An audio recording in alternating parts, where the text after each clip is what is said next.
I love that. I love that picture you've given us. And I'd love to know more about those lessons or that post you wrote that went viral. So at the moment, I'm very interested in Joseph Campbell's hero's journey. I'm thinking about the quote, "The cave we fear to enter is where we must go." Perhaps not as scary as you thought is true, but I don't want to sugarcoat this to say that the periods of transition and growth in our life, like the reason it's a cave and you fear to go in there. It's got that little bit of a shakiness as you're describing where you're on. And I think that's so courageous. We realize that actually the most special thing about guiding some people through a coaching training is the transformations they go on. Many new coaches think they have to be what everybody else is putting out there. One of the most interesting questions that a coach or a client can ask, really, like, why do I need another person here to do it? Hello listeners, we are your co-hosts Janine Bailey and Marie Quigley for the Empower World Coaching and Leadership Podcast. Empower World brings guests who are making a difference to the world to inspire coaches and leaders who lead with mind, heart and soul. Hello and welcome to Empower World. As many of you know, my name is Marie Quigley and I'm not with my wonderful business partner Janine today. She's travelling Australia, having a wonderful time before some moves and plans are happening in her life, which we'll share with you later in the year. It's great to have you listening in. Thank you for all your feedback and comments on some of the last episodes we've had. It's always lovely to hear when listeners are enjoying our work and are putting it into practice and making a difference in your coaching practice or as leaders who coaches in your conversations in the workplace. So today I'm delighted to introduce a wonderful man, Robbie Swale. Robbie is the host of the Coach's Journey podcast. He became a full-time coach in 2017, and he's been supporting coaches to create successful businesses since 2018, and he's so much more than that. So I'm going to let him share a little bit more. Robbie, welcome to the Empower World community. It's a real pleasure to be here and to be welcomed in. And I've known about your work for quite a while, and just really nice to be actually connecting in this way. Although I suddenly got a little pang of wishing I was traveling around Australia. But there's a way in which that's what my life needs, a little bit of that freedom and travel at the moment. So I get these little pangs right now. Yeah, well, we are very lucky. We've been in partnership for over 13 years, Janine and I, and we both moved around the world in different capacities. And we also do a lot of traveling as well with our work, bringing it to many wondrous places in the world with our team as well, of course. And it's part of our essence of exploration, I think, this ability to travel and move and be wherever we are and let things evolve. We were just talking about that before we joined together on the conversation, weren't we, Robbie? Yeah, absolutely. So I was first introduced to you, Robbie, by the wonderful Alex Swallow. He's one of your podcast interviewees, your podcast people. And he's in Sheffield, where I am based now, part of the Sheffield Coaching Exchange. And as he introduced me to your work, I thought it would be really wonderful to get you on our show and talk to you about things that maybe we haven't spoken about before for our listeners, and talk to you about building your own business and the discoveries you've made. And I know there's lots of other things you'd like to share. So let's see how the conversation evolves. Yeah, Alex is such a amazing character. I've known him for a long time. We first connected when we were both young, Swedish young charity trustees in the UK. I think we actually were quite young then, although we probably still count as young trustees now as we're in, entering new decades and all that kind of thing. But back then we were actually more young, although we probably didn't feel it at the time. It's been really exciting to watch his journey. I think the coaching, just like the charity sector, the social goods sector has been really lucky to have Alex with his kind of particular form of activism and influence in it for a long time. We're lucky now in coaching to have him plying his trade there. And so he's been a guest on the Coach's Journey podcast, and he's also one of the new host team as we're kind of playing with that to grow it. But it probably is worth saying a little bit about the way my work looks to kind of give us that space and bring us in. So yeah, like my work with coaches is often, for some people, the most visible part of my work. So there's a podcast, there's a website, there's an ebook, there's some models that we might talk about. Because a little by accident, like you say, I've been full-time as a coach since about 2017. And when I moved full-time, I wrote an article about how I did that. And it went a little bit viral in the coaching world, for me anyway, thousands of views, hundreds of comments. It was a kind of slightly weird but very exciting experience because I think I was speaking about coaching businesses in a way that was really different to how mostly coaches heard about that. I know from even the brief conversations we've had that the ways I was talking about it then would be pretty similar probably with the ways you're talking about it on your programs and with the people that you speak to about that kind of thing. But, most of us are kind of bombarded in coaching, and it's only got worse, I think, since 2017 with all these kind of programs and you have to do it this way. And most of them take people outside of what they actually want to do and didn't feel very in alignment with why they got into coaching in the first place. So there's something I tapped into there. And then somewhat by accident, somewhat by following my creative impulses, there's now this part of my business, the coach's journey, which is on one side of things. But actually, I was doing some sums on this recently, although I think once that got up to about a third of my income. Most of my work is actually the work I do with leaders, entrepreneurs, and various other parts of coaching over the years, which is now mostly in that space, working with leaders and entrepreneurs in different places. So I always want to, when I think about my work, especially now I've been deepening my awareness, I've been thinking about it a lot in the last year or so. I always want to kind of point to both those things because they feel both important if you want to get a picture of who I am and the work I do. Yeah, I love that. I love that picture you've given us. And I'd love to know more about those lessons or that post you wrote that went viral. What was the thing, do you think, that impacted coaches most that made them want to read it? Look, in some ways, I've got to say, I was, maybe this is everything that I've ever made. Maybe it's everything everyone has ever made, Marie. Like, it feels to me, looking back when you asked that question, that I was just grabbing on the coattails of other people who had interesting thoughts and gathering them into one place. And the reason I say maybe that's everything that everyone makes is I once heard somebody say, it might have been Michael Neal, who's an author and coach that some people will have come across. Might have been somebody different saying, essentially there is no new wisdom in the world. There's just old wisdom that you can share, and if you want to, you can give it like 5% your flavor.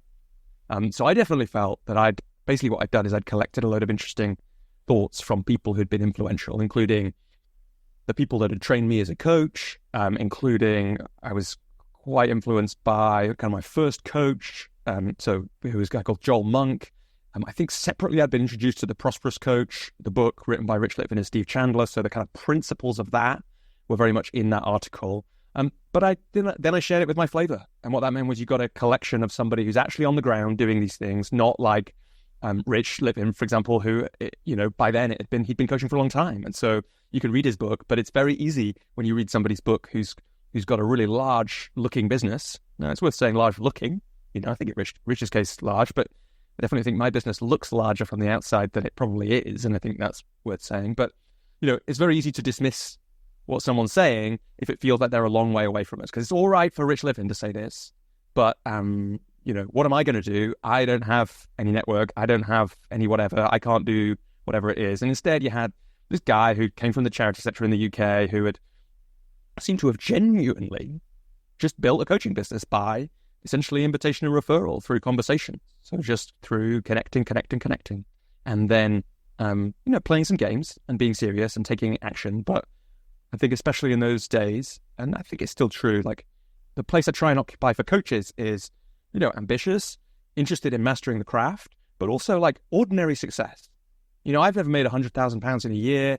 I've never I don't jet around. I don't sell coaching for, to movie stars or chief execs of Fortune 500 companies or anything like that. I do, ordinary work with speech marks, ordinary people who, of course, no person is ordinary, right? Everyone is extraordinary, and that's part of the fun in it. And so I think for coaches, one of the things that landed was the kind of desire to master the craft, but also the sense of this is a real ordinary person here, being honest and being who they are. I love that so much. Thank you for sharing that. I think that's so important for coaches in this world of noise to hear from a human being that is doing this work. We have a part of our program is we have a business mentoring, and we always invite mentors who might not be long-term experience. They might be on the journey a couple of years, to share their journey and what they've done. And that often has the most impactful experience for our coaches, because they're learning just from those a step ahead of you. And that can be much more easy to manage that. I know for me, when I started my coaching practice, the first one before Janine and I started, I was modeling somebody who just was a step ahead of me. And it was so interesting to put my flavor, as you described it, on it and make it my version of myself. That's what we talk to people about on our programs all the time, is you are who you are how you coach.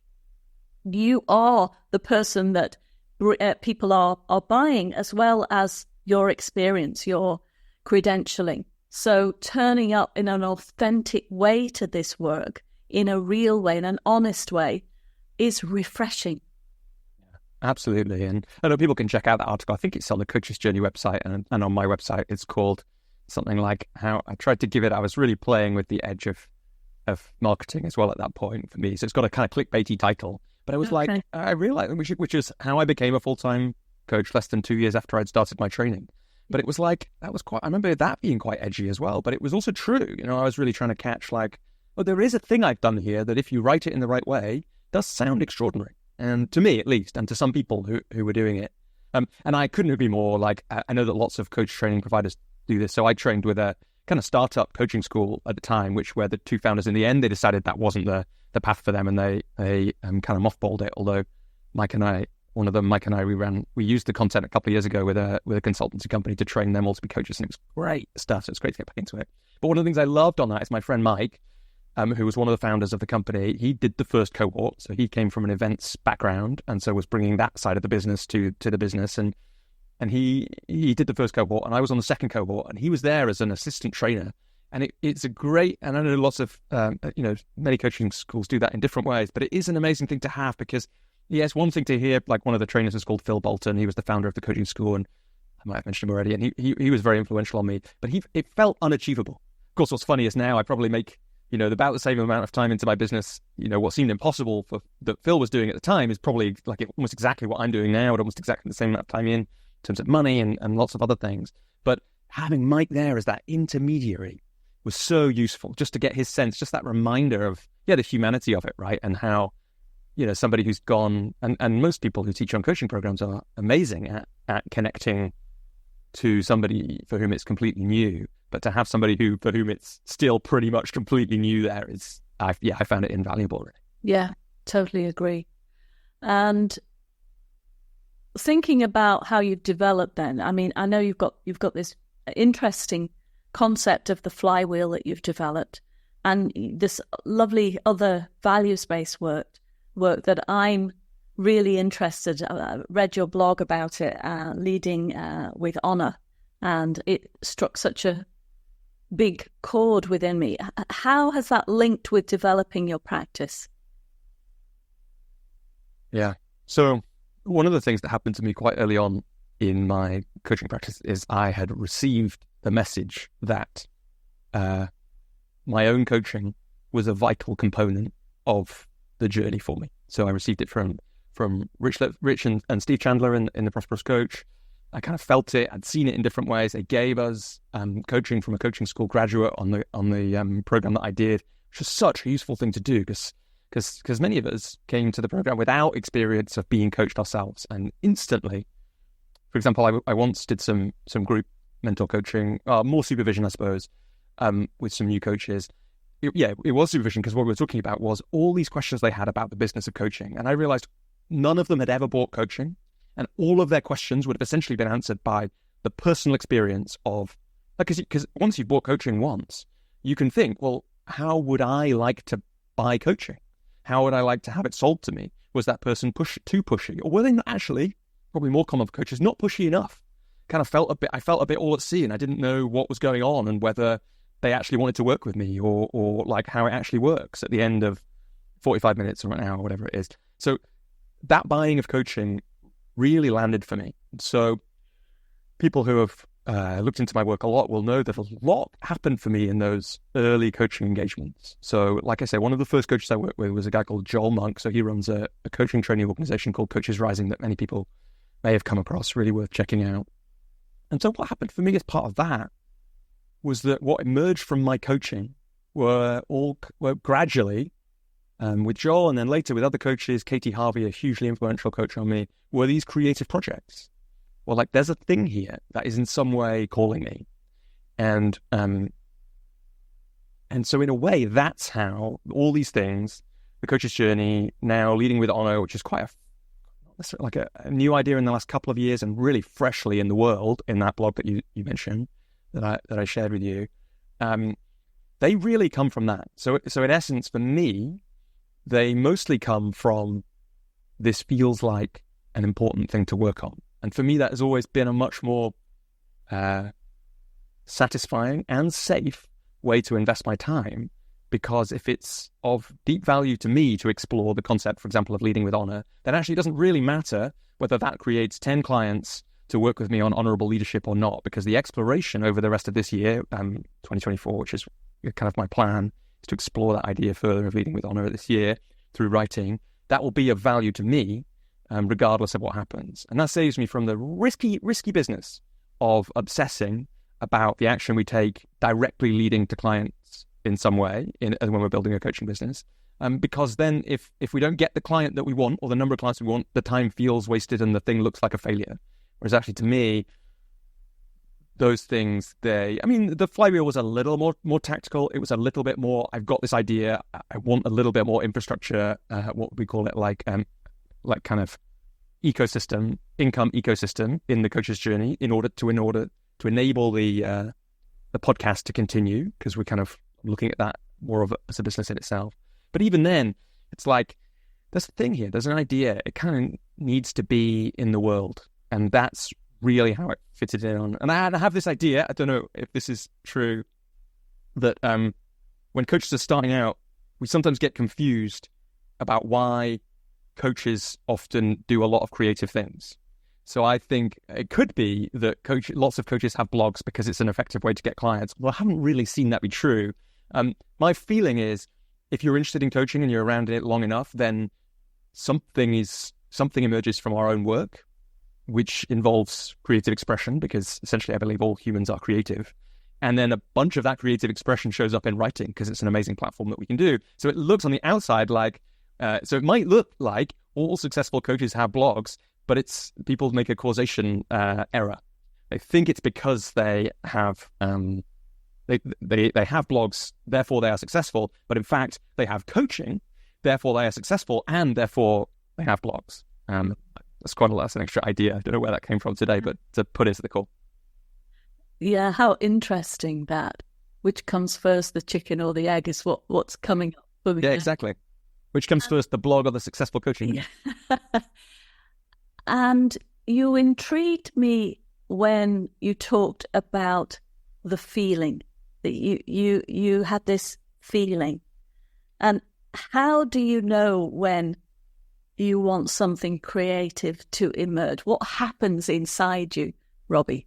Yeah, really good question. So it's probably worth saying, because we haven't mentioned it actually, because it's just not present in my mind at the moment, because it's kind of in some ways been completed. But for those who are interested, I have a series of books about the creative process, about why we sometimes have a thing that we want to do for a long time and don't do it, and how do you bridge that gap. And they were written in an interesting way, which is 12 minutes at a time. And so I have thought a lot about this kind of question that you're asking. So honestly, how I often feel is that there's a thing that keeps coming back some way. So like leading with honor is a good example. And then there's a lot of resistance and procrastination. And so I know like people expect and kind of want, and I kind of want the answer to be, and it sort of is this kind of deep, glowing sensation in my heart that calls me on to creative expression. But actually, it's mostly like a very good compass for the things that your creative impulses are calling you to is what have you been thinking about for a long time and making up all kinds of reasons not to do. Yeah. And that, for me, it can feel really different, but is an amazing way to think, what should I probably be doing now? Right. And as well as you're thinking about it, though, you did this arm movement and you kind of then moved into your body in some way. So, and I don't know how it works for you, but for me, I get these images, I get these visions, I get these sensations, as well as words that might come along. So for you, when you do that, for those of you who are listening and not watching, Robbie moved his hand towards his face and then moved into his body. And I just wonder what's happening in that moment for you to recognize something, Robbie, as well as the repetitive, the thing that's coming back and back again. So at the moment, I'm very interested in Joseph Campbell's hero's journey. And so for those who don't know, Joseph Campbell, interesting guy. He was writing, a long time ago now, actually. I think his kind of most famous book, The Hero with 1,000 Faces, was in the 1940s.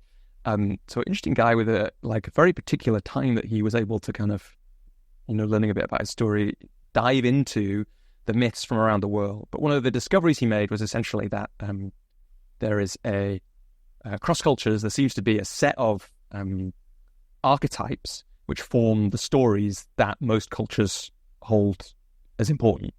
So there's everything from fairy tales to superheroes in the modern world, to the Lord of the Rings, to many of the old and most important religious texts have this motif, which he calls the hero's journey at their core. And so I think what's happening there is that hand gesture really is a call to adventure. And it's like, you can, and so that's one of Campbell's stages is the call to adventure. So that's when the hero gets a message like it's time for something magical to happen, that normal is ending, something's going to change. So it's Gandalf knocking on Frodo or Bilbo's. Oh, no, it's the dwarves knock on Bilbo's door, Gandalf knocking on Frodo's door. I always think about Spider-Man. There's this moment in Spider-Man, it's pretty tragic, where he's got his powers and he's wrestling to make money to pay for his camera or something. I can't remember what it is. And the guy who runs his wrestling thing gets robbed.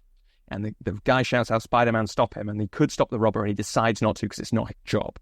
And then the tragedy of the story is that, and so that's the call to adventure, and he refuses the call. And so that's me procrastinating and avoiding on writing about leading with honor. And then what happens in Spider-Man is his uncle is killed later that day, and killed by the same guy that Spider-Man could have stopped. And this is when, so the most quoted, probably the most quoted comic book line of all time happens in that moment. As Uncle Ben dies, he says, "Look, Peter, with great power comes great responsibility."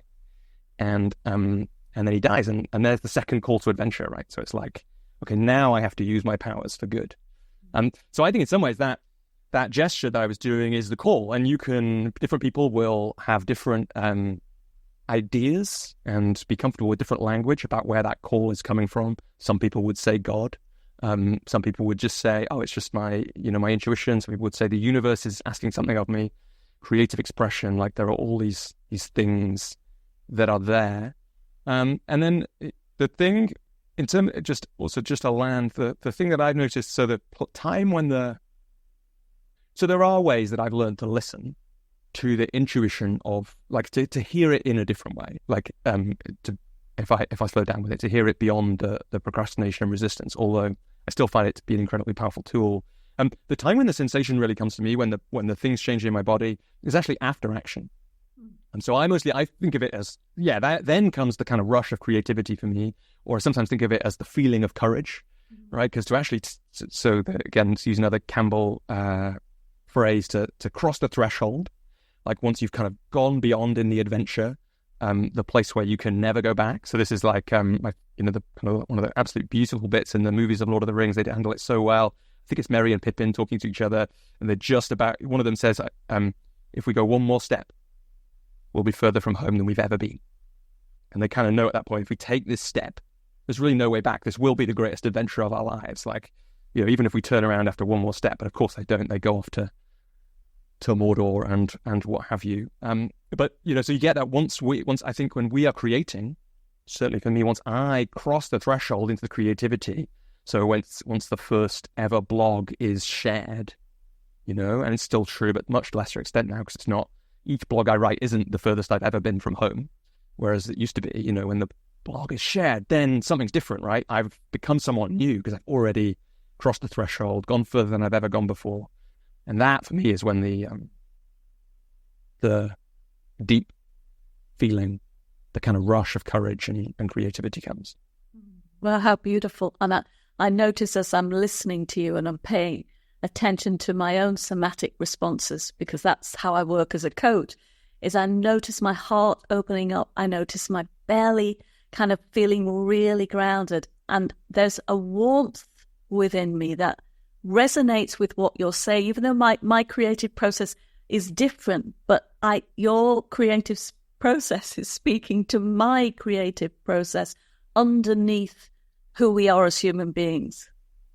Yeah, I can feel it as well. I can feel that my nervous system somatics have changed as well. And part of that is just, I think, my intuition in this moment is just being listened to really beautifully in the way that you're describing. And part of it is because, in a way between us now, we're connecting to some, and Campbell is was a master at this, connecting to something really deep about human experience. I'm thinking about the quote, "The cave we fear to enter is where we must go." Yeah. Terrifying idea, that, isn't it? But how annoying. Is that Campbell as well? I think it is, isn't it? I think so. He collaborated with George Lucas on Star Wars, and Luke said to Luke said to, you help me out, Luke said to... Oh, I don't know which bit. Yoda, Obi-Wan, Leia? Yoda. Yeah. What do I need to take? Which do I need to take in my sword and my saber? And Yoda goes, no, you only need yourself. So yeah, I mean, if people want to know, so it's a good thing to remember actually that probably part of the reason that Star Wars is so good and is so enduring is because George Lucas hired Joseph Campbell to help him as a consultant on those films. So they tap into that hero's journey in a really beautiful way and quite really gently and explicitly. But it's everywhere. Like I know the producer of the Hunger Games movies is really into Joseph Campbell, and so she was probably able to really take those books and highlight those key moments for, again, those characters and deliberately or not, pretty much every Pixar movie runs at least one hero's journey in it. But I guess for people who are listening, that bit you're talking about, the cave we must, what was it? The cave we must enter is the one we fear the most? The cave we fear to enter is where we must go. I mean, also, I find that an incredibly infuriating and very useful thing to know, which is essentially what I was saying. It's another way of saying, if there's a thing that you want to do, you really know underneath, and you haven't been doing it for a long time, then for your growth and transformation, entering that cave is probably the most important thing you can do. And you can't know where it'll go. And that's a part of all the great stories, right? Is ancient Greek heroes going into Hades. Wait, is Hades the right? Maybe Hades is the wrong mythology. Going into the underworld to find souls or fight battles. Harry having to go into the bowels of Hogwarts to fight the basilisk or different incarnations of Voldemort. Certainly various bits in Star Wars. The darkest moments of Lord of the Rings. And so I have this, one of my kind of coaches, she's called a biographical counselor. She says this is funny, but the metaphor that has really stuck with me for that part of the hero's journey is the idea of doing trapeze, which I've never done, and there being a bit where you let go of one trapeze and there's a bit before you catch the other. And I think that's what it feels like when you're in the cave. Often, for me at least, as I'm growing. And Julia thinks it's funny because it's like, yeah, you really think it's life and death, don't you? Whereas actually, because I have a other people would have a different metaphor that isn't so dangerous. But for me, that stuff, it does feel really dangerous. Even though my friend Nicole, who learns trapeze, sent me a video of it after I was talking to her about this, and she does it with a literal safety net and literal straps so that you do learn it in that way. But still there's this moment of adventure, which I'm sure if you're a trapeze artist is why it's exciting, and in some ways is why creativity or doing things that we've never done before is exciting, but also for some of us is absolutely terrifying. And that's certainly so. Just to say, though, to give people hope, well, it's so the idea of the monomyth, the hero's journey, is really that it, and this is really interesting because I'm only reading Campbell's book right now, despite having known about this for a long time. A crucial moment for him was Jung and Freud's work emerging and him being able to see how what he'd understood from analyzing mythology fitted with what they were newly understanding about the human experience and how humans transform and grow. And so, the hero's journey, the reason it's an important motif that has been through cultures for many millennia is because it tells us how we grow and change. So it's a kind of unfortunately, it's a required process. I think Brene Brown, I can't remember how she says it, she says something like, you can't skip chapter 2. Like, no matter how much you want to skip it, you have to go into that cave. But to give people hope, so my blog, the 12-minute idea that I hinted at before, came essentially from me really seeing there was this thing about sharing myself with the world that filled me with terror. It felt like life and death. It was a cave that I feared to enter. But because I'd had these hints of that idea, and because I was doing coaching and excited by it, like new to it, and could see the possibility for change, I confronted it really and found ways to enter that cave that weren't too terrifying. And then 8 years on, there's like 400 articles all written in a practice design then, and 4 books, and maybe not 400 articles, 300 and something articles. And I can really see how entering that cave transformed me in a way that I couldn't have imagined. And it was of great benefit to me and of some benefit to the world that I did that. I hear that purpose-driven value leaping out as you're talking. And I also recognize in my own experiences of going into many caves that it's never as bad as we think it's going to be. And there's always light at the other side. Yeah, I don't know if I agree with that. But that's probably because I feel like I'm in a cave right now, like in my life. And so I've got to say, it's pretty bad some of the time, right? It's like, the 12-minute method blog that still exists. People can go read it. They can find the early ones to find the kind of clumsiness of the writing there, and read more recent ones to see how I've grown. Yeah, in some ways that was never as bad as I had feared. And I think that is true. Like, it's not that it wasn't scary to do those things. And I'd say it took me so I wrote a blog a week. I've been writing a blog a week.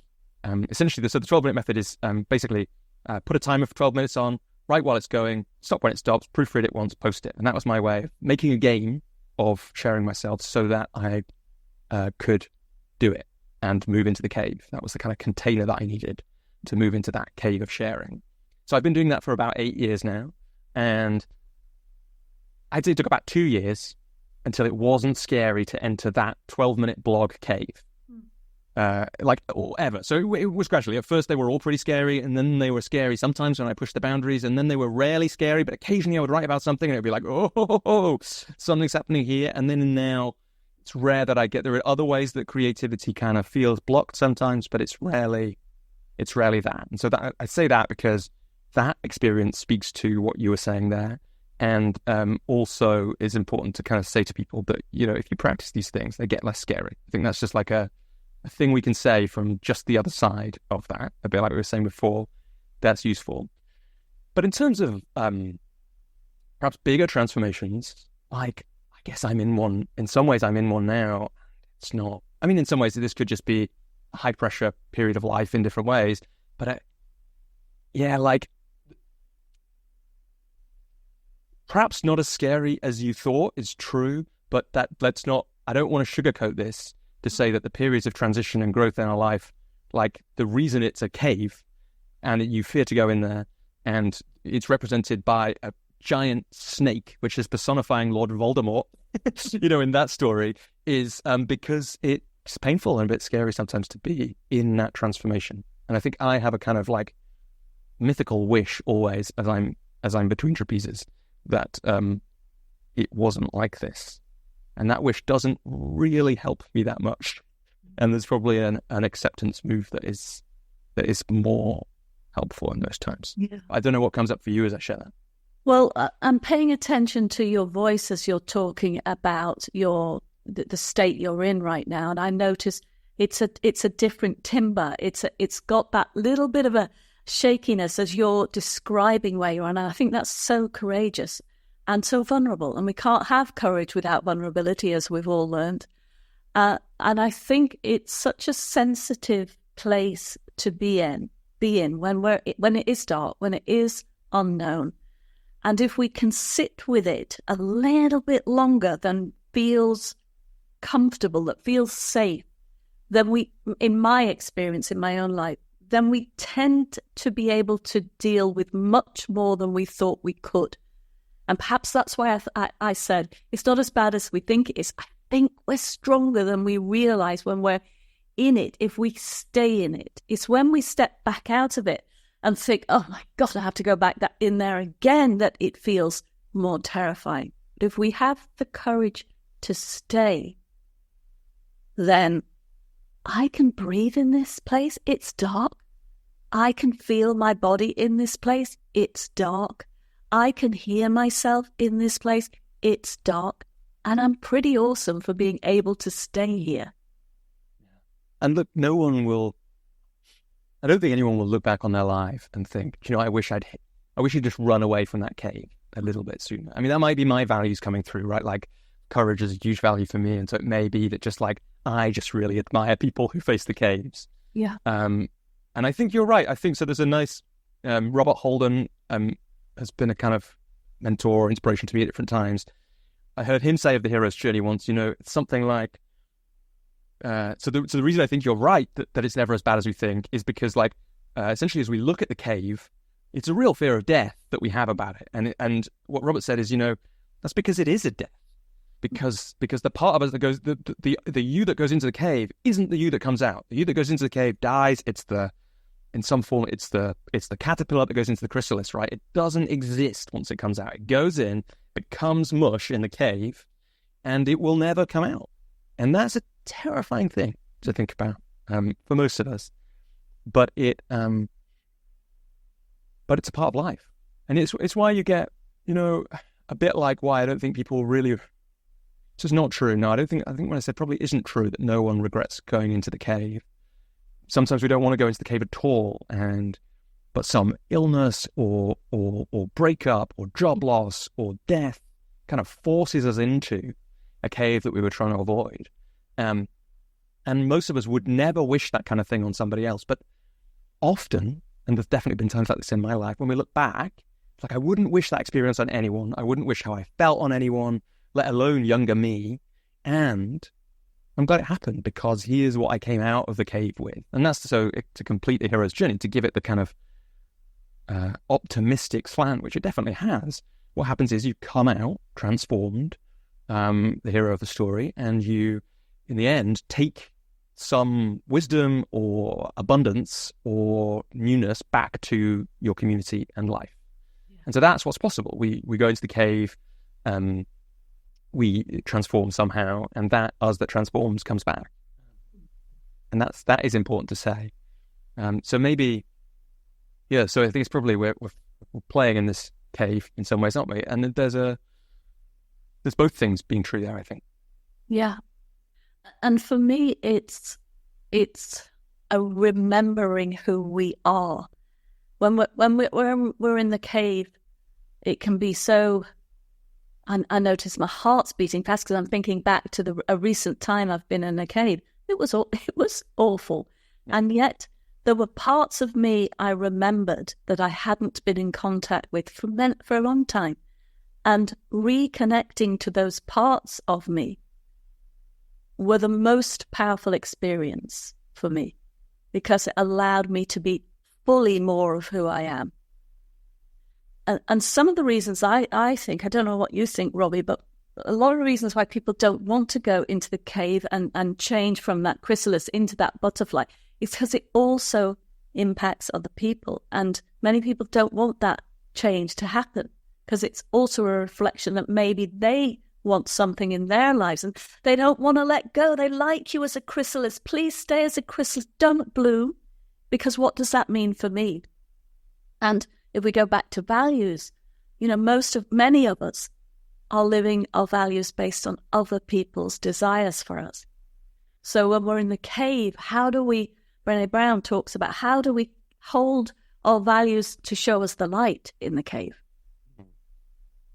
How do we hold them up so that they're the flame that leads us forward in the dark? And how do we know that they're our own values and not somebody else that has been imposed on us? Fascinating, right? Yeah, I mean, there's so many ways we could go off from there, but yeah, I mean, like, they're all fantastic kind of questions and inquiries for people. Yeah, that values work when we can really do it for ourselves. We can really define that stuff. That's incredible, and I love. Thanks for sharing. Yeah, I love that idea that there's parts of us that we remember in these dark times. I think it's also worth saying, that and if we really look for this, we can increase its likelihood that actually one of the other pieces that is so useful, I think, when working with clients and thinking about the hero's journey is the idea of supernatural aid.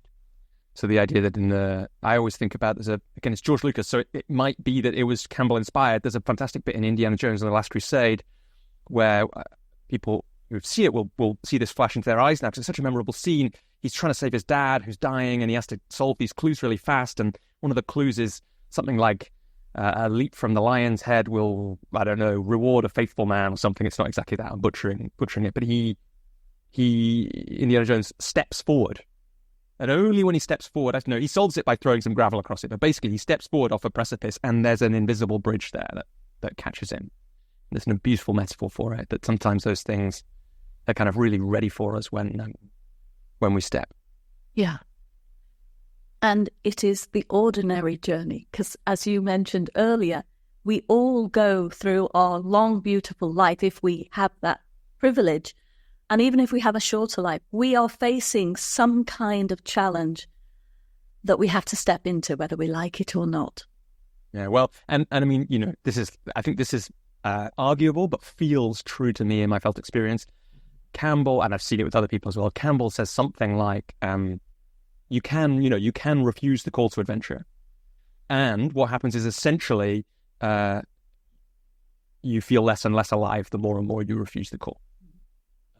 But just to rewind a little bit, Marie, I think there's something worth underlining. So when I work with people on creative projects, including changing their life in some big way, I always want to say, be really, really care for that project and protect it in the early days. Because imagine, I mean, I have never said this exactly, but imagine your project at that stage is the mush of the caterpillar before it becomes the butterfly, and you are the solid chrysalis. And really, you have to not let the people who will have a dynamic with you if you are about to transform, may, with the greatest love in the world, criticize in some way that kills that thing or sets it back or hurts it.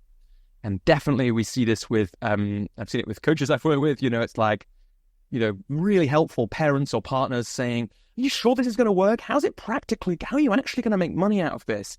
Like, do you definitely want to quit or downgrade some other work? And they mean really well and comes from a place of safety, and it's not always useful.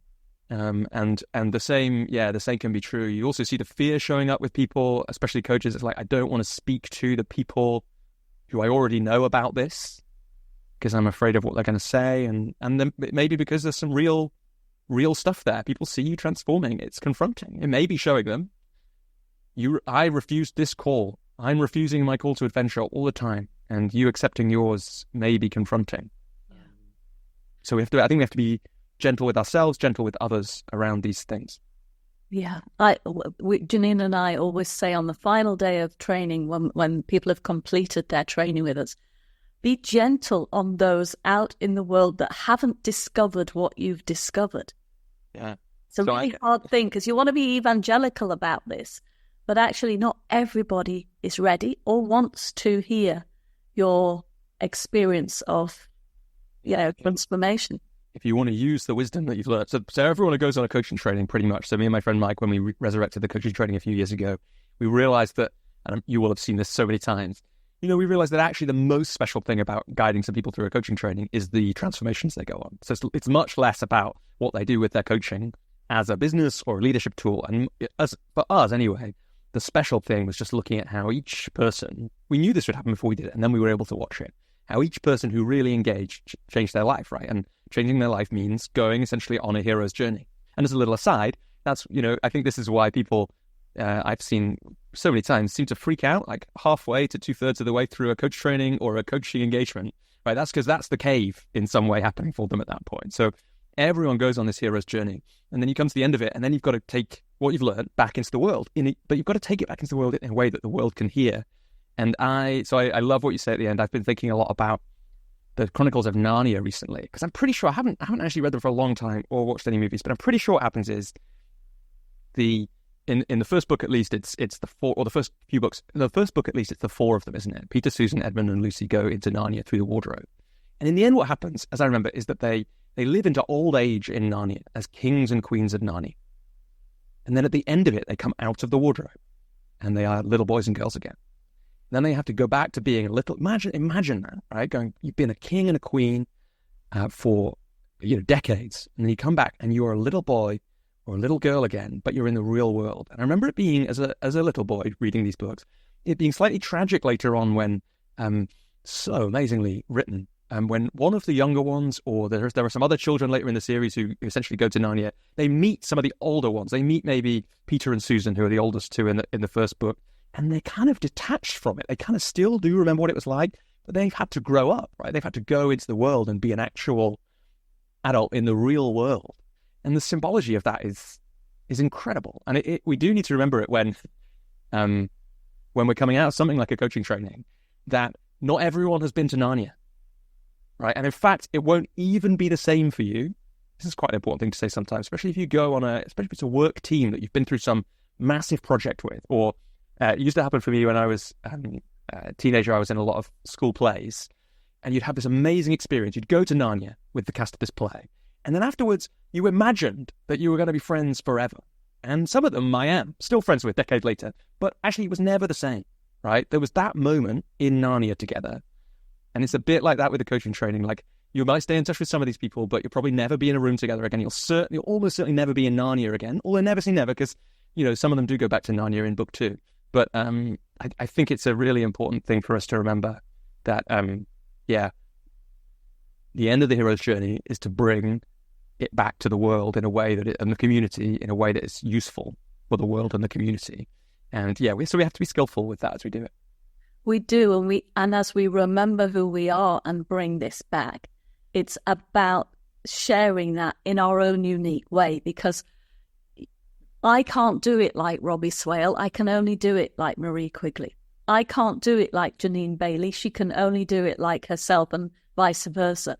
So how do we share this gift that we've got in an authentic, values-driven way, values-based way, that allows us to remember who we are and step into courage? I often say to my clients, my beautiful executives that I work with, how old are you when you're making this decision? And often they're that ungrown child that is making, how old are we as we're having a conversation? I feel like as we've had this conversation, we've remembered some of the parts of who we are as we're going deeper into our work. It's not just Robbie and Marie talking. There's a link, an essence, something bigger that is connecting us to the conversation. Yeah, I was going to say that actually. Sometimes it feels like, I guess it can work both ways. We can, it's a really worth remembering. It's such a good question. How old are you when you're making this decision? Right? Because it's like often I would guess people have a really intuitive response to that, and it takes you to, if you're able to hold that, and they take you to a pretty deep place in the coaching pretty fast. But yeah, sometimes, and I get this when I'm speaking, I sometimes get it when I'm writing, I certainly get it, I see clients getting it sometimes as well. You get this, you can connect to the ageless part of you, right? Which is, I think, some part of what's happening in this conversation probably. And I just also caught this other thing that I want to share, because it's new, I think. Just when you were saying that, you can't do it like me, you can only do it like you can't do it like, Janine, we can't. there's this way in which, let's assume, and I think we probably both do, we both agree on this, I would think most listeners do, that coaching has something really important to offer the world, right, in this particular moment in history. There's a probably reason that it's growing, there's a reason that it's here, there's a reason that we're all going on these hero's journeys in courses like yours to discover new things so that we can take it back to the world. And there are many, many communities. And so for everybody who's doing their coaching training and then thinking, oh, there's too many coaches, there's no space for me, what do I have to offer? Well, you have something literally unique to offer. Because if we think about the language we're using in this call, there are hero's journeys that you've been on that I've never been on and Marie has never been on. And therefore there is somewhere in the world, some community, literal or virtual, which really needs your flavor of that kind of universal wisdom to be delivered. And I just think that's a really important thing to say, really. I'm giving a second for listeners to hear that, because I often think many new coaches think they have to be what everybody else is putting out there. Yeah, for sure. There's a few problems with that. So one is, if you try and compete with someone else on what they do in some way naturally, you can't win. So, if I try and compete with exactly you, Marie, on all the things that you are uniquely suited to do, it's a losing battle, right? So it's tactically not smart. The useful flip side of that is no one can compete with you at being you, right? So if you can find the ways to do that, then that is, then that gives you if you're interested in that stuff, it gives you a positioning move, a USP move, a competitive advantage move, right? That in the end, no one can compete with us at being us. It's also like it runs into a problem because the world is too complex for that to work. So because there are too many people saying you have to do it like this, and you can't do all of those things. It's literally impossible. So you probably only need 3, maybe. You could maybe do what 2 people say, just. But once you get to a 3rd or a 4th, like all coaches do this, for example, then you'll freak out because it'll be impossible to map the actual complexity of reality onto I should be doing this, I should be doing this, I should be doing this, and I should be doing this. In a way, this is like this is opening. It feels like it's opening for us if we want to go through that door, the leading with honor door. I don't know if now feels like the time to you. That's exactly what came up for me, Robbie. So what's coming up for you in that? Well, essentially, let's see. So there's been 3 times in my coaching where I've had this weird message from the universe through my clients. So, and it has each time looked like this. 3 clients within the space of about 3 weeks presenting almost exactly the same, not issue, the issue is different, but situation, perspective, challenge, within 3 weeks of each other. Just kind of with language echoing and kind of demographic or psychographic echoes, almost too much for me to ignore, basically, each time. And one of those was essentially when, 3 people, really different environments. One might have been a coach. I actually can't remember who the 3rd one was in this moment. The other 2 were leaders in organizations, really kind of different organizations. But they essentially both had this same thing. I want to be better at this thing. I know that it's important for my future success, but the only ways I know how to do it are these ways, and I don't want to do those because they would be compromising who I am. So the only way to succeed, essentially, this was the message I received, that the moment they were in was the only way for me to succeed is to compromise who I am. And the game then became, well, what if that was a false assumption, right? What if in fact our assignment is to succeed in this thing, whether it's, influencing or, classic ones would be, to get ahead in this role, I have to play politics. This is grossly oversimplifying what people are actually facing, but is a kind of sentiment that people will recognize. To get ahead in this organization, I have to play politics. I don't want to do that because it conflicts in some way with who I am. And the game then becomes, well, how do I succeed without compromising who I am? But then perhaps more importantly, how could being who I really am, to line up with what we've been talking about already, help me to succeed in this place? And I had a insight around that time. You can hear from this conversation, people will be able to hear, like, since I've been little, I've been fascinated by these kind of hero's journey type stories, which often, but not always, include that idea of, on some level, the idea of honor, which for me is essentially doing what is right, even when it's hard. But doing what is right, doing what I know to be right, even when it's hard. And so that's the example, right? I could get ahead here by speech marks playing politics. I don't want to do that because I know it's wrong. Doing what is right means potentially not getting ahead in this short-term game with only my soul on the line, I guess we might say, in that, like, because what happens at the end if we keep compromising who we are, like, what's left of us?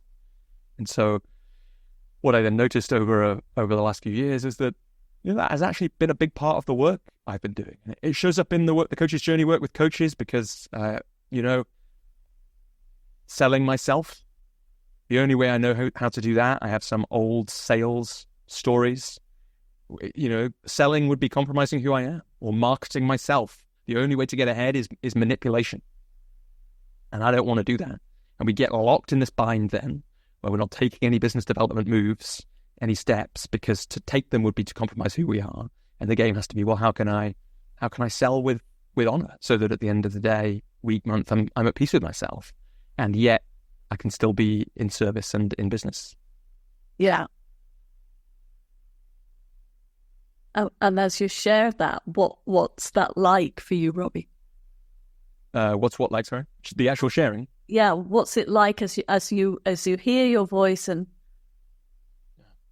Well, it's quite new, Marie. So, like, I don't tell a story that often, and so I feel less in tune with it than I am with some of the things we've been talking about, which feel like it's a bit like something like my ability to connect to deeper wisdom in the story. Like, what I've noticed about storytelling is that the more I tell a story, the more, and this is like almost certainly how I'm just catching. This is almost certainly how the hero's journey evolved, right?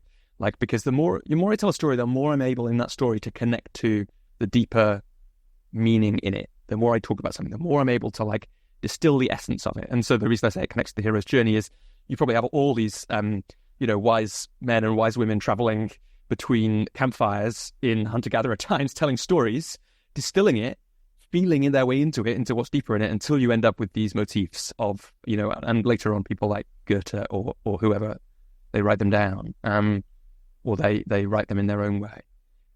So I noticed that.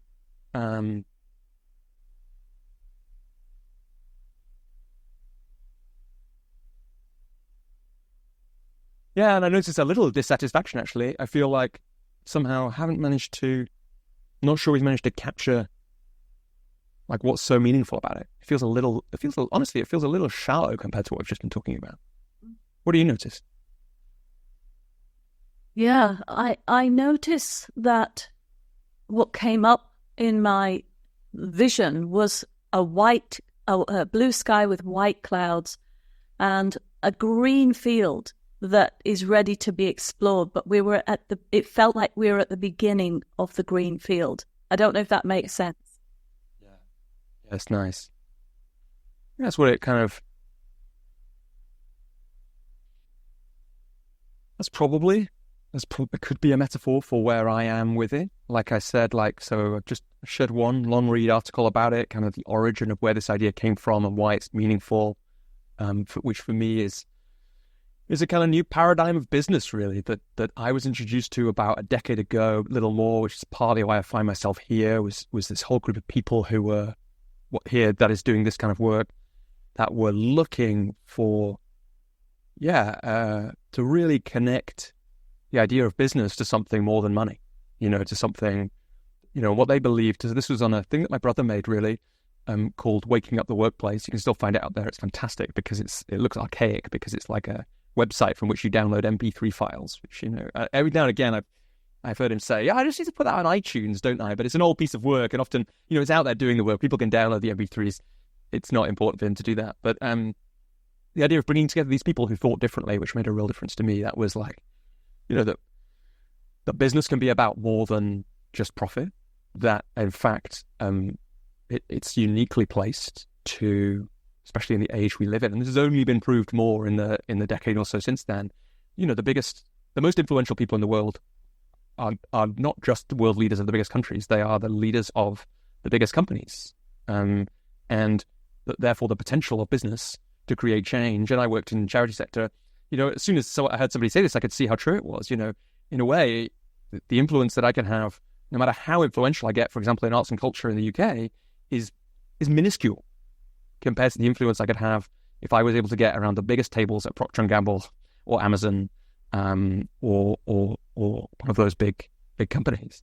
And so that business could be that. And also it could be about the full expression of who we really are. And that is, in a way, how I ended up here. It's not really, it was supernatural aid, perhaps we'd say, on that particular transformation journey that I was on. And so this is, in a way, me stepping into that field, that green field, and saying, look, here's a thing that I think a different way of talking about it, like in a way more confronting, like honor is. So they call that conscious business. So there's a kind of conscious capitalism movement as well, which is quite interesting. And in a way, I think though, if we think about honorable leadership or honorable business, is actually, like for me at least, a more confronting and practical idea, because actually we can really see if a business is honorable. Whereas it's really hard to know if a business is conscious from the outside. Like, what does that even mean? But honorable is, there's this set of values, and are we actually doing them? And can we actually be at peace with ourselves at the end of the year? Or are we all thinking about that project that happened in that country that we really wish we'd done something about before that thing happened with that team, or that thing that happened? And, that question. So there's various people that have been influential on me when I think about these kinds of ideas. One of them is an Argentinian author consultant called Fred Kaufman, who was on Waking Up the Workplace many, many years ago. And he has this great question that I've heard him asking coaching clients or talking about asking them, which is, if, regardless of the outcome, because often the outcome for our clients is completely outside of our control, regardless of the outcome, what would you have to do so that at the end of this, you'll feel at peace with yourself? And honestly, before he asked that question, or I heard him ask it, I'd never really got values. It's always been a bit of an embarrassing thing to say, but I could feel that they could be important, and I'd done the work for myself, and I'd kind of seen it be useful, but I'd never really got just how practically useful in the day-to-day it could be. And so in a way, this is Brené's thing, like hold up your values in this moment, because what that question says, this is more Kaufman really, he says, he calls it success beyond success, right? So we have success, and which might be, can I have enough coaching clients this year to pay my mortgage, or can I hit this target in my business? But actually, those things are almost always not totally within the control of a single human, and crucially for him or me or you, a single human and their coach, right? The stuff that happens outside of the session, the two of us in the session can't do anything about. All we've got is what's in the session. And so we've got the client, really, and we've got us, and we've got the space between us, the relationship. We've got those things to play with. We can't actually control how many sales someone makes, but we can control success beyond success, which is, am I at the end of this engagement or this year at peace with myself? And what that question is really asking is, did I live in accordance with the principles that I believe I should live in accordance with? Did I live with honor? Did I live my values? Suddenly values change from being this really nice, interesting self-awareness exercise on a Brené Brown worksheet, or a reflection that Phil Bolton sent me many years ago, or do they become a thing that I have to sit with and go, what do I actually believe about this? And am I actually, can I make my actions line up with that? And that's if I believe in courage, am I actually being courageous today? Yeah. So you may love the thought of being courageous, but are you living in safety and security? And then if then you get that question is so nice, right? Will I be at peace with myself? Because if I'll be at peace with myself in safety and security, that's perfect, right? There's no need to be courageous. There's no requirement that that's what makes a good life. But if what it actually is a refusal of the call, And actually, at the end of the day, you'll feel a little bit lesser, a little bit less connected to the bigger parts of you, the higher parts of you, because you'll have pulled away a little bit from life and from the hero's journey and the crossing of the threshold, the call to adventure. Then that's a different thing, and that is that piece that, in the 12-minute method work, those things that people have wanted to do for a long time. They're not always big things. There's just this place that someone has just been not at peace with themselves. I think you've said something that I thought of earlier, and it left me, but you've brought it back again. It doesn't have to be big things. It can be small steps. It can one man's big step is another man's huge step. So whatever the step is fine. It's just, are you living true to yourself? Are you being who you truly are? The person, can you remember who you are? And can you bring your values in to live that? There was a point in my life that I was choosing safety and security because I had a very strong belief about something. So without realizing, unconsciously, safety and security were at the top of my ladder. And things kept coming in to knock safety and security out of my way, but I wouldn't give it up until it got so bad that I had to wake up, and I replaced safety and security with freedom. And when I did that, I got all the safety and security that I needed to live a life that was free. And that choice is so, that's a cave. That's a cave in itself, deciding to move safety and security down. It's going to be there anyway if I'm living a life of freedom.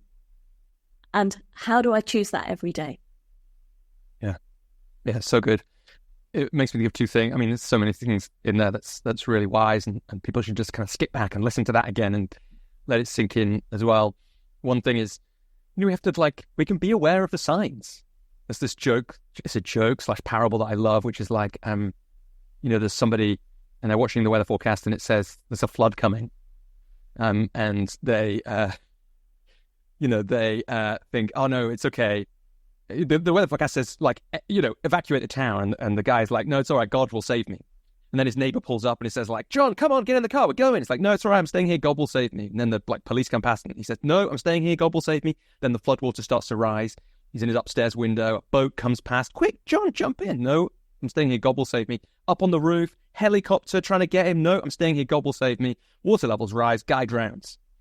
Ends up in heaven, says, God, what the heck was going on? He said, well, look, what did you want? I sent a weather forecast, your neighbor, the police, a boat, and a helicopter. Sometimes you've got to take the signs. And I really heard that in your story. And so a really powerful question to think about is, for anyone listening, is what are the signs that I am currently ignoring? Yeah.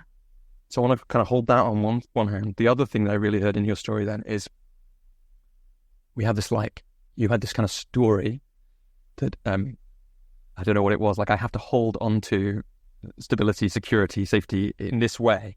And then actually what happened was on the other side of the hero's journey there, on the other side of that was more stability and security, right? And it just reminded me, when I was when I was engaged, I had engaged to be married, I had all of this stuff about being trapped, flooding me. It was a hell of a cave, right, to go through. And, and of course on the other side, not of course, well, of course, because I'm telling this story now, on the other side was, in fact, this amount of stability that the marriage gives me that enables far more freedom and far less trappedness than I had before. So it's, again, we have these kind of misconceptions about what things will look like on the other side, I think sometimes too. Yeah.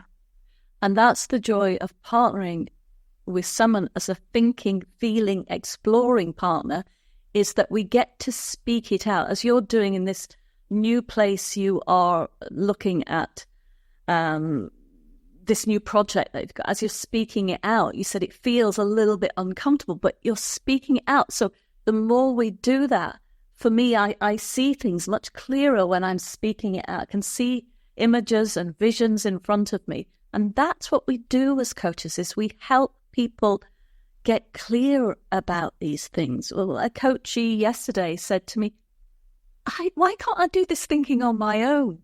And it was simple thinking, but because we get stuck in our old patterns and habits, and we've got our saboteurs that pop up and tell us not to bother, or the values that really isn't serving us anymore is in the wrong place in our ladder, we don't hear it. But a thinking partner can help us do that. And that's, for me, that's the joy of doing this work as a coach. Yeah. Can we just slow down on that more? Because I think it's one of the most interesting questions that a coach or a client can ask, really. Like, why do I need another person here to do it? And I know for me personally, some of it is just like, actually, in order to create that true space. Actually, I mean, it's ridiculous when I say it out loud, but having paid somebody and knowing they'll be there, means that space is carved out, and there is some version of it that is just that. But what have you learned about, I know you've kind of said it there, but I wonder if we can just slow down on it even more. What have you learned about why it is that we need, that having somebody else there does create that different quality of thinking? Well, I think it's somebody that is able to listen in a way somebody else might be telling you what they think. So for me, it's about the space to be truly heard, for the other person to pay attention to things I might not notice, like my voice or my breath, or a shift in my physiology that I'm blind to because I'm not looking at myself. So the event I did at Sheffield Coaching Exchange was listening to the client's echoes, listening to beyond words.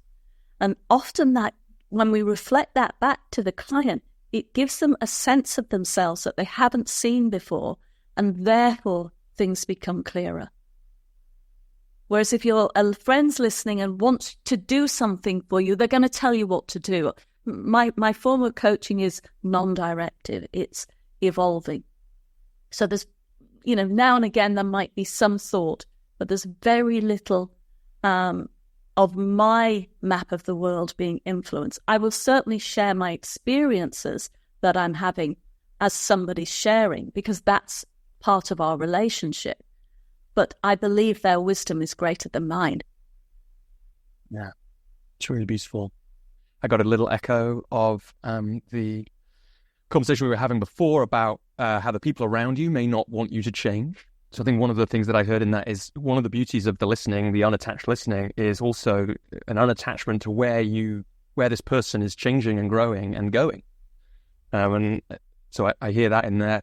And some of the language you used is really interesting. So we had Miles Downey, who's been quite an influence on me on the Coach's Journey podcast recently, because he's released a new version of his book, Effective Modern Coaching, with some new stuff in it. And there's this one really nice bit about constructs and helping our clients construe live their kind of maps of reality. And he's a very big proponent of non-directive coaching as well. It's one of the reasons I love his work. And it was so I just think that again, it's a really interesting part of it, that it's one of the reasons why, like, I know in me, I have some knowing that it's this thing we're talking about now is why non-directive coaching is just so important, that it does just allow this thing that people can't do by themselves to happen. And I just love inquiring, especially with somebody like you or Miles, who's thought about this and done this work with, even more people than me, can just look at it and go, okay, this is what I'm seeing from where I am. I given what we've been talking about, I also kind of think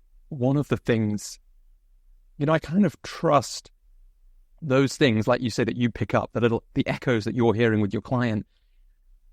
They're also it's not always quite me hearing them, It's like, I don't quite know why there's a thing that I become somewhat fixated on. And I have a practice of I check, right? Oh, is it me, Robbie, the like man in a room in Warwickshire that is fixated on this thing? Or is it like some signal, a bit like is this the boat or the helicopter or the police or the weather forecast saying there's a thing here for this client? And so sometimes the little things, the questions we ask, if we're really listening to ourselves, to what's going on to them, what's between us and in the field, like I think those things that come out, it is one of the things I've thought about coaching for a long time is, at the very least, it is an incredibly unusual kind of conversation if we compare it to almost all the conversations we have.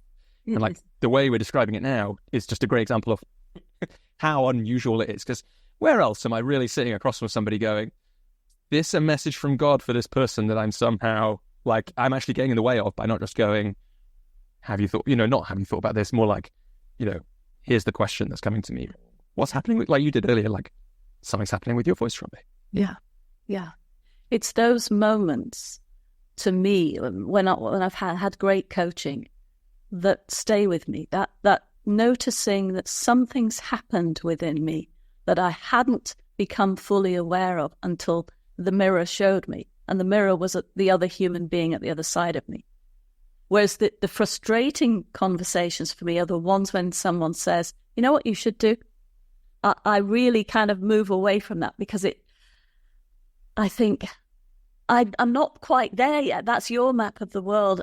I want to work out my map of the world. I want to become the butterfly that I'm meant to. So you know what you should do is like cutting the chrysalis so that we can take the butterfly out sooner. And the butterfly will die without letting it stay and struggle and... Yeah, right, because I learned that recently, that the chrysalis is exactly hard enough so for the butterfly to get out, it is then going to be strong enough to fly, basically. Exactly. If you break the chrysalis, it doesn't survive. Yeah, lovely. Yeah. So where does that lead us now when you're thinking about your work, Robbie? What else would our listeners like to hear? Inch. Well, so there's like an interesting, I think there's an interesting kind of, what would we call it, like polarity then that just emerges for me then. So everything we've just been saying about non-directive coaching, breaking chrysalises, completely agree with. And yet, one of the things I've noticed, for example, that I can do, having been doing the work that I've been doing for 9 years and being the person I am. And so one of the things we learn about who we are, we learn the strengths we have and these kind of things. And I'm a collector of ideas, right? It's one of the things I do, and know that's what I do. If you look at the things I've made, the books, the blogs, the videos, the podcasts, it's like there is just these big collections of ideas. So one of the things I've noticed is I now know some ideas that not everyone, and not everyone always, find really useful, especially if we slow down, for example, with leading with honor, we get to these moments in someone's leadership journey where they're wondering, like, how the only ways I know to influence people are these kind of slightly slimy stories that I've been told about of manipulation. And I know that I've had it done to me when someone called, this might be them thinking, but it's definitely also me thinking, I've been called by someone. I've kind of ended up in this conversation where I can't seem to get out of it. And yet I don't want to get to the end of it. And it's slightly invasive and like, what's happening? And so we've got these stories of and experiences that tell us that influence, for example, is dishonorable for us, is against our values, and therefore we have this oversimple story. Because one of my great inspirations is a woman called Jennifer Garvey Berger, and one of her so for people who don't know her, she's interested in adult developmental psychology. She studied under a guy called Robert Keegan, who's a kind of one of the leading thinkers in that field. But when people ask him, what book should I read to understand your work? He says, read Jennifer's book. So Jennifer Garvey Berger has this great book called Unlocking Leadership Mind Traps, which is really good because it's the simple on the other side of the complexity of all the adult developmental theory. So you don't have to read, you have to understand that work to get to the really good stuff on the other side. One of them is we slip into simple stories. She calls it the trap of that, which is like stories that are too simple for the world. So we slip into a story about sales, for example, that's too simple, or influence, that is, influence is evil, essentially on some level. It's black and white. We have a allergic kind of reaction to it, and so we steer clear of it. And if we really want to fulfill our potential as a leader, but all this is true of coaches as well, it might still be influence, or it might be networking is slimy, it might be sales is evil, all those kinds of things. There are then these frames, which I found to be boiled down, tested with clients, with myself, incredibly useful. It's one of the things I'm going to write about, but also because, over the rest of this year, but because we're talking about it now, it's interesting to think about it from a coaching point of view, and it's those moments when we get in the coaching conversation and we have that chance to just go, well, look, really gently, this is how I would advise a coach to do it anyway, really gently, without attachment. You have to genuinely be okay with somebody saying, no, I don't want to hear your idea, which is not easy it's like a personal growth area for most of us. But I've found that when it comes at the right moment in coaching, it's incredibly useful. And there are these ideas which sometimes for people just really open things. And for example, the influence one, goes back to, so I've been in the room with, when I lived in London, I used to make it my habit to get in the rooms with the most interesting thinkers in the world. Because I was like, if I'm not doing that in London, why am I in London? So it's taken me into rooms with people like Brene Brown, who we've been talking about, albeit, and lots of other people. And so I've been in the rooms with two of the leading behavioral scientists in the world. And in answers to questions in the Q&A part, one of them was my question, one of them was somebody else in a different one. They both said the same thing, which is if you want to practically use the ideas of behavioral science, just read How to Win Friends and Influence People, which is a book from like the 1920s, written by somebody who had basically was a salesperson. But they both said, so these people are, is it Cass Sunstein, I think, who works in the White House these days, and Jonathan Haidt, also incredibly interesting guy. If you want to actually help people change their minds, read that book, right? But the principles of How to Win Friends and Influence People are of deep service. It's essentially like really understand the other person till you know what they really want. And then work out how what you want gets them what they want. And then tell them it. And then the influence of them, getting them hopefully to do what you want them to do, because, essentially you might start from, I want them to do this thing, but in the end they're doing it because it's of service to them.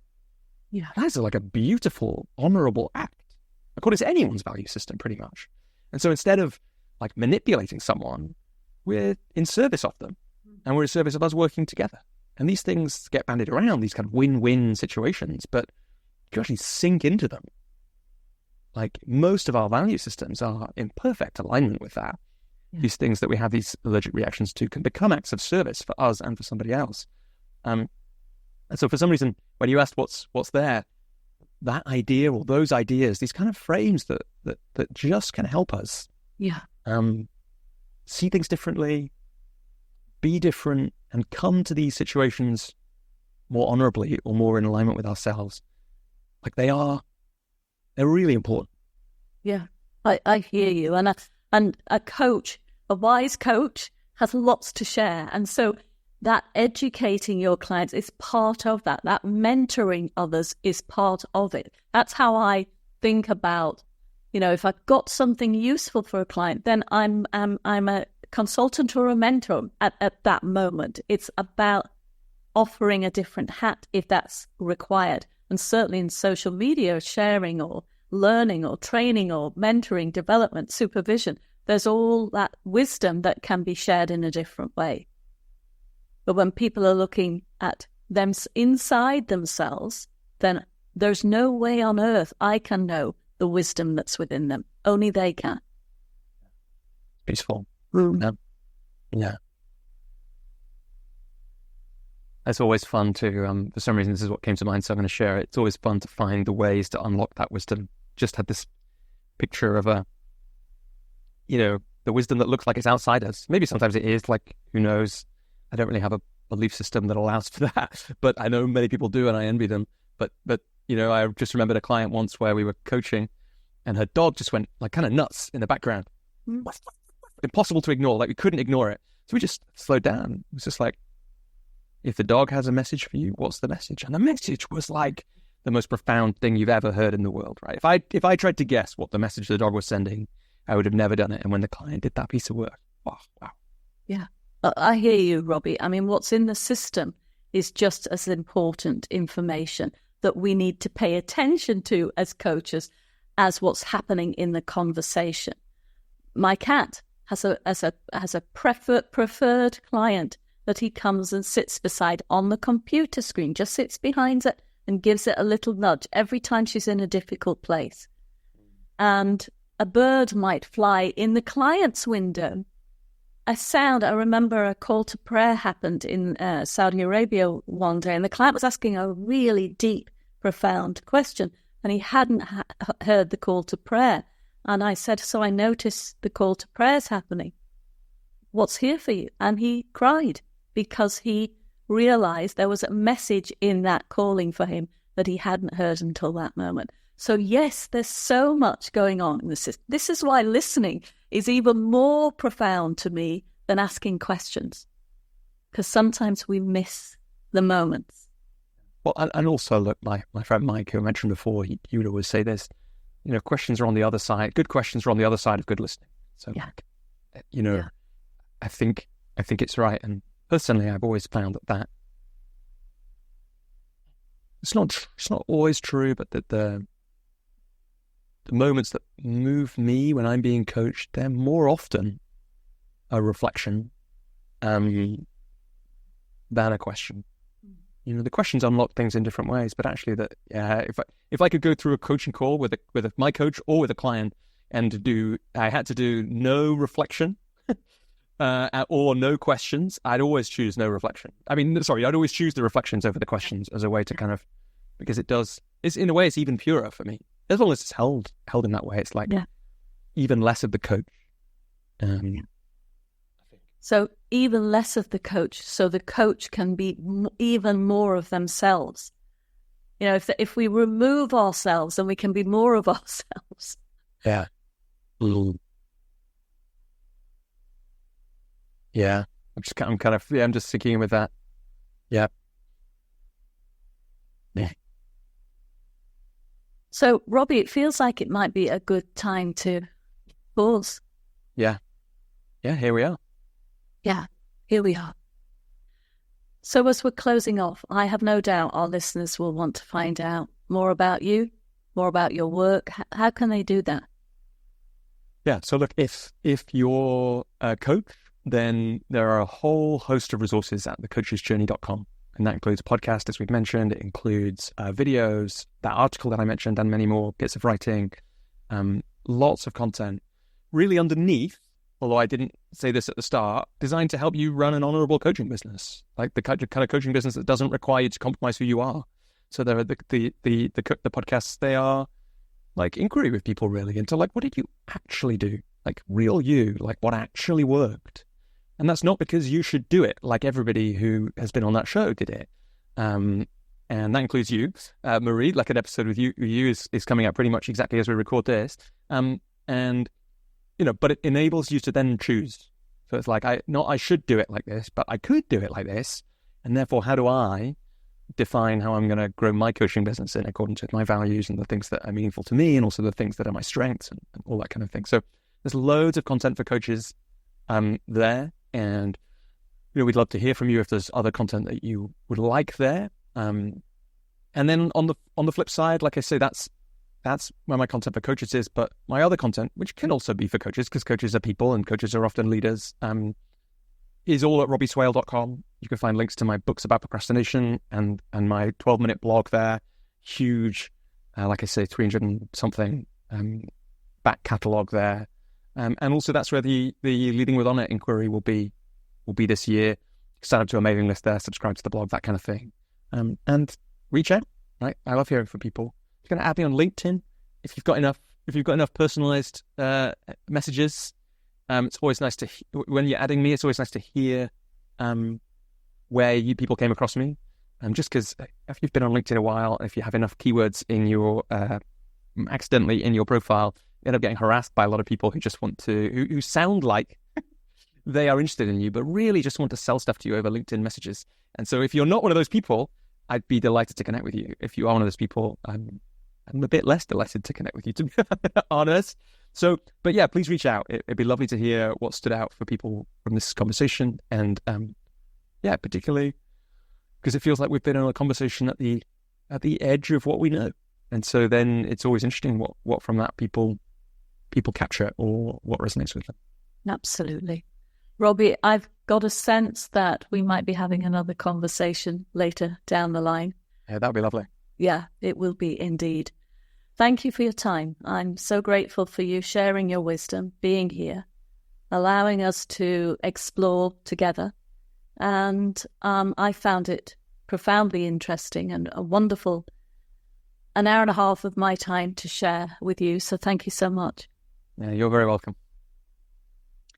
Thank you, listeners, for listening. If you like what you hear, please share with your community, with your clients, with anybody else that you might think might take some benefit from this. We always appreciate your sharing. We always appreciate you giving feedback. So please continue to do so. And if you have any more topics that you'd like us to focus on, just let us know. Looking forward to seeing you soon. Thanks for listening. You can find out more about us on our website www.empower-world.com and on our social media networks Facebook, LinkedIn, Twitter, Instagram and YouTube. Be empowered.